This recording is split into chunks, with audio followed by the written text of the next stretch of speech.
سخاوت اور اس کی جزائے خیر۔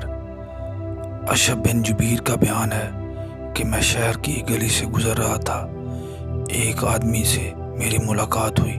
اس نے پوچھا، تیرے کتنے بال بچے ہیں؟ میں نے اس کو بتایا کہ میرے اتنے بچے ہیں۔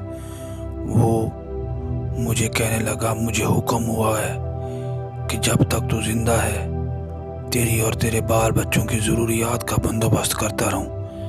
میں نے پوچھا، کس نے تم کو یہ حکم دیا ہے؟ اللہ تمہیں برکت سے نوازے۔ اس نے کہا، اس بارے میں تجھے نہیں بتا سکتا۔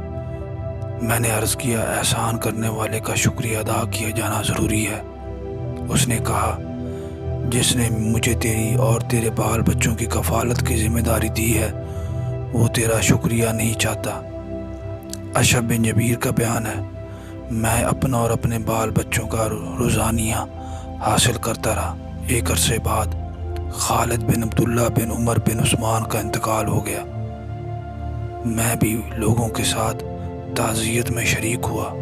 اس مجلس میں میری اس آدمی سے ملاقات ہوئی جس کے ذریعے مجھ تک روزانیہ پہنچتا تھا۔